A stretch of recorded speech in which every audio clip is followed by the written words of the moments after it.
Creedy here, and happy blessed Wednesday, and happy blessed solemnity of Our Lady of the Rosary. Yay! And it's a nice sunny day in Toronto, so with that in mind, I hope you're doing well, and please subscribe to my YouTube channel for Christ, which is right here, and ring the notification bell, which will notify you of any new videos that I will upload for you wonderful people. And just stay positive, stay strong, stay firm in your prayer. If you're firmly praying for someone or a vocation in your life and whatnot, or a job or whatnot, just trust in God's timing.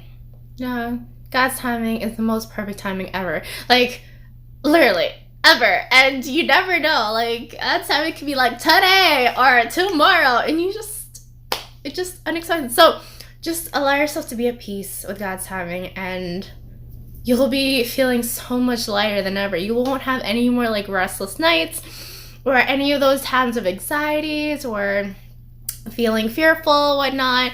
And that's where it all begins. So during this time pandemic, still be a wonderful true warrior for Christ out there. I don't know who's watching this, but you can. Really, you are blessed with a wonderful talent, gift, and skill. As I always love saying in all my videos, like you do. And it's just a matter of you giving your unconditional yes to God, our Father, just being like, hey, I'm going to use this gift, share it out there for your glory and for your name and for your kingdom. That's it. Right? And I trust that you will equip me more and more and more as I progress through my journey closer to Christ. It's something that's so easy to say, but very hard to do at times. But it's during those times of toughness where you really learn more about yourself and you really allow yourself to be more purified and more pruned, and you'll allow yourself to see that clarity of what God's really calling you to do. And especially during this pandemic, I hope a lot of us really had that clarity. You know, that clarity of what we've been praying for and that clarity of what we've been truly wanting so much in our life. And, you know, this year's already over, 2020. I know it's like October when I say this, but like, if you really think about it, after Thanksgiving, like November is like, hello! And then December eventually will be like, hello! And you're like, no! So it happens. That's what I'm saying. Don't waste any time. You know, if you're involved in young adult ministry, great. Youth ministry, awesome. You know, really keep yourself occupied for Christ, though. And from that point on, God really like give you that clarity of what He wants you to see. And so that's why I really feel and see how this 2020 is supposed to be for each and every one of us, is that 2020 vision, that clarity, you know, that clarity, crystal clear clarity for us to truly see what our calling is. And once we see that, like, you'll wonder, like, why I didn't see this earlier, right? But again, God has His wonderful, mysterious, miraculous ways to talk to us, speak to us in our hearts, and for us to really have that understanding and to just say yes to. And that's it. So really, when God's really calling you to a certain vocation in your life, don't be afraid. Don't let your insecurities get to you. Don't let your anxieties get to you. Don't let your fears get to you. But rather, just throw them at the enemy. Be like, nope! And have it. Like, you're not going to use those tactics against me to prevent me from doing what God is calling me to do. And that's it. And allow yourself to follow our Blessed Mother Mary even more, especially today, because her day is today, Our Lady of the Rosary. And so allow yourself to just keep on focusing on doing the rosary all the time, you know. And, you know, I personally find it amazing to do it with a group online every Sunday. Because it's cute, you know. First of all, it's before bedtime. Second of all, it really allows you to unite yourself in prayer with other true warriors of Christ as one and become stronger than ever, right? And essentially, I don't know for you out there, but like, I try doing it on my own, just like, yeah, like, I personally like it with other people, hence why I'm an extrovert. But anywho, so without further ado, let's get started. Today I want to talk to guys about how purity of heart benefits the mind for Christ. Yeah, and especially during this time too, we need to take this time especially to purify our hearts. And with that, after that, we'll be able to have such clarity and really focusing on what the truth is. And from that point on, having that ability to just put the truth out there and not wasting a split second of your day. And once you see it, you just want to keep on trying, and you want to keep going, and you want to know that you're ready to meet God face to face. Like, I've done everything I can. And now it's just your judgment to do it from there, and it's just great to be able to have that ability to be so ambitious and have that determination to be a true warrior for Christ, and allowing yourself to see that mission that God has truly called you to do. And only when your heart is full of purity, really, you'll be free from those stains of sin and those distractions. And from that point on, you'll only just clearly look at the truth only. Literally, it's true. And so prudence ties along with that, because it's a virtue that guides the moral virtues of temperance, fortitude, and justice. Right? And I've only came across that word not until last year's summer, when someone kept on telling me to heard it, and from that point on, it's just really stuck to me like a Velcro.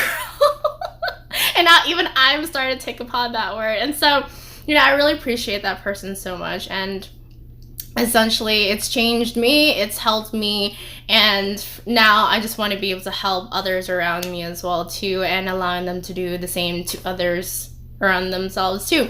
So that's just how it is. Like, when one person touches your heart to change for the better in the image of Christ, you need to be able to, first of all, change for the better, and knowing that you're doing it for God and for Christ and for Blessed Mary first. And then from that point on, it will just naturally reflect it from the heart that this is the new you. This is the brand new you. This is just, the transformed you, and in the process, because the transformation is not over until God calls you home. So that's why it's an ongoing process. And even though you made a progression from like A to B, there's still A, B, C, D, E, F, G, and so on and so forth, right? So that's why we need to exercise those virtues of self-control and courage. Self-control and courage are just one of the ways to actually purify your heart even more. And so it will really benefit you to have a pure mind for Christ at the end of the day. And therefore, exercising those two aspects, self-control and courage, it allows you to discipline your mind to focus. And then also acting to achieve it, acting upon to actually achieve that. And discipline's not easy. Telling yourself to do one thing, it's just like, I don't want to do it. But then, the more you try, the more you'll really overcome that sense of like, I don't want to do it. Because remember, it's in the scripture, the spirit's willing, but the flesh is weak. It's hardcore splat right there in the scripture. So Jesus said to his apostles, so, we need to allow ourselves to not let that flesh get to us and be like, oh, you're tired, so don't do it today.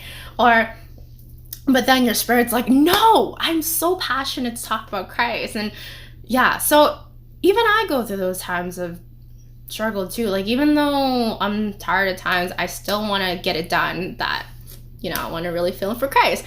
And, even on top of my own struggles too, like, I'm sure you have your struggles too, in terms of like, you being tired from work, you being called to do a ministry, and then you're just like exhausted from work. Like, that's why you have to keep on trying is the key word that we have to always remember, so that we will be able to grow in virtue of self-control and courage.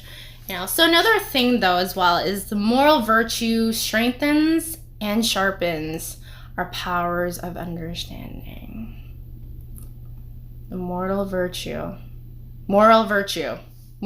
strengthens and sharpens our powers of understanding. So that's why when you really exercise that virtue of self-control and courage, say moral virtue strengthens and sharpens our powers of understanding. And we gotta take it seriously though. Like, when you increase yourself in the development of your virtues, you allow yourself to know and have a deeper understanding in how God's speaking to you and how God is leading you and how God is really touching your heart and morphing you to someone better, and in comparison to how you did before with the more closed off mind.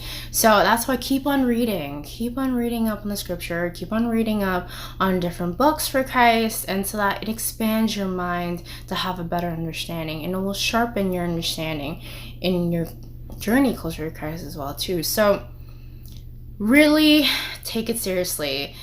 Our world is very secular. One way or another, it is. Through Netflix, through other streaming platforms, through social media. And so that's why the most deadliest weapon against purifying our heart is lust. Now, it's the most powerful challenge to the virtue of temperance and the purity of heart. It is, because it's all about oneself. Me, myself, and I. Really. And so that's why combat that with our Blessed Mother Mary, especially the fact that today is her day. Allow her to give you those graces to combat that temptation very much so. It's everywhere in shows and whatnot. I don't need to go down that road, but it's everywhere. So keep your mind alert and aware of what you are watching and what you are really exposing yourself to in the internet. The internet is full of distractions one way or another, but it's the way you use it to benefit you in purifying your heart for Christ. That's all that matters. Therefore, I keep on saying, use your social media as a form of evangelization to bring more souls closer to Christ. You know, it doesn't take overnight, but just try, you know, and from that point on, God will bestow you more graces to have that strength and that ability to keep on going, you know, because we're not alone. God can see everything. God can see that you have your struggles. God can see that you fall, but you get up. God can see that you're getting tempted, but you resist it well. God can see all that. No doubt in that I guarantee you. So that's why I just focus on the God-given intellects. Focus on that. Focus on our God-given intellect. So that means it's more on focusing on the role of Christ and honoring and fully respecting Christ as a whole. You know, always, always, always. It's just looking up to Christ and truly honoring and respecting him in every way possible. So really take the time to do those Eucharistic adorations. It's Jesus right there. Like really, the Eucharistic is not a symbol. Jesus right there. Right there.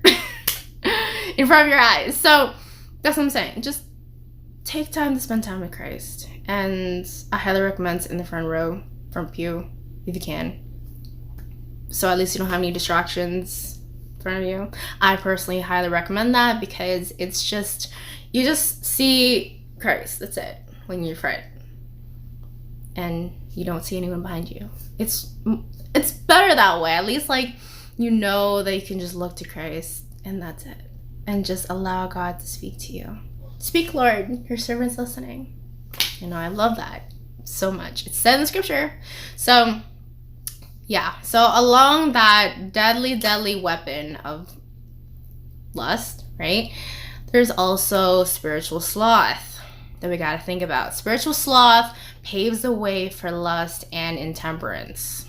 It really does. Spiritual sloth, you know, and the enemy loves to feed upon that. And we have to take it seriously. Like when you feel exhausted, try. I'm not saying for you to get burned out, okay? Just try. You know, do what you can. Do the best that you can and let God handle the rest. At least God can see that you're trying, not just being like, I'm bored, don't want to do it. No, like, don't allow yourself to be burned out, but don't allow yourself to fall into that trap of just giving up. Because Christ will never give up on you. God will never give up on you. So why give up on God and why give up on Christ, right? So I really want to close off to you guys that like only a pure heart can see God. Why do you think our Blessed Mother Mary only appears to little children? Because they are the most innocent, they're pure, They're so vulnerable, but they're so pure, and they always speak the truth. Like, I remember I heard a homily this past Saturday, and the priest was saying how, in terms of confessions, when it comes to little children, they just say the truth. They just say the confession and whatnot. But when it comes to adults, it's like, they say the confession, you know.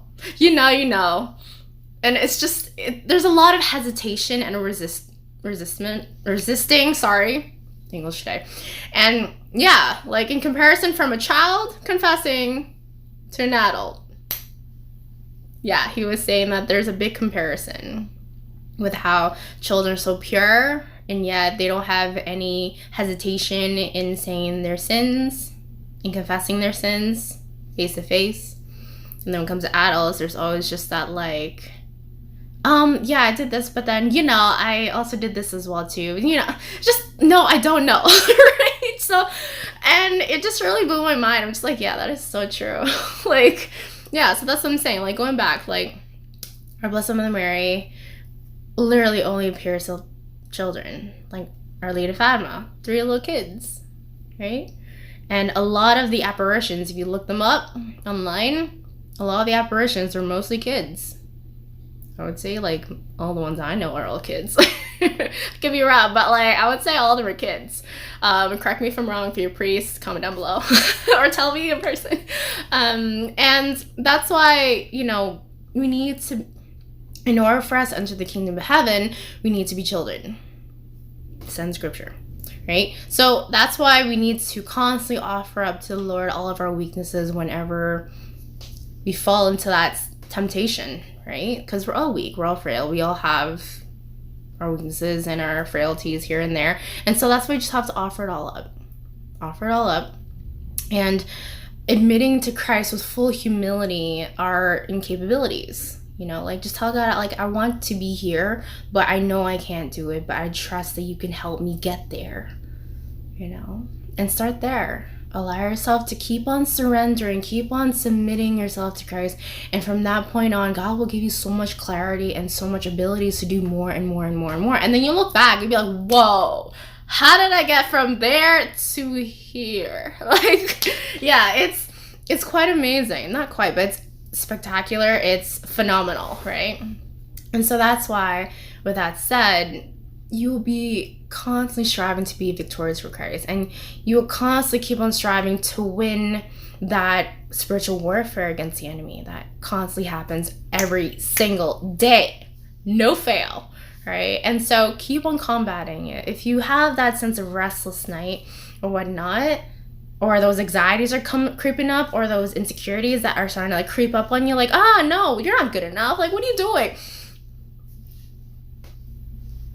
You know exactly who to run to. Run to our Blessed Mother Mary, and she will cover you with her wonderful mantle of her graces to persevere through that and flick the enemy out of your face, and you will accomplish so much more than you ever thought of. So keep on building up that manner of virtue. Build up that manner of virtue and constantly ask God to help you in the battle all the time, because it's always going to keep on happening. That you may win this one time with the enemy, but the enemy will come around again another day and try to catch you when you're off guard, right? So that's why always be aware, alert, keep awake. Well, sleep, obviously, have a wonderful sleep, but like, just keep your heart open and aware to how the enemy uses his tactics to attack you so much. So it's a tough spiritual warfare. It's not a joke. It's not some like fairy tale. It's not some Grimm Brothers story, right? So take it seriously. You can do it. You're a true warrior for Christ. Don't doubt yourself. And with our Blessed Mother Mary, you can accomplish it all. So there you have it. With that said, and as I always have said in all my videos, don't be afraid to be true warriors of Christ.